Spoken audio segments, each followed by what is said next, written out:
Excités à notre oreille, portez les flots jusqu'aux cieux,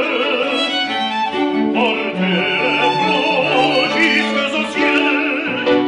allez leur déclarer la guerre, songez sur Paris, au milieu des feux, le fier de tonnerre,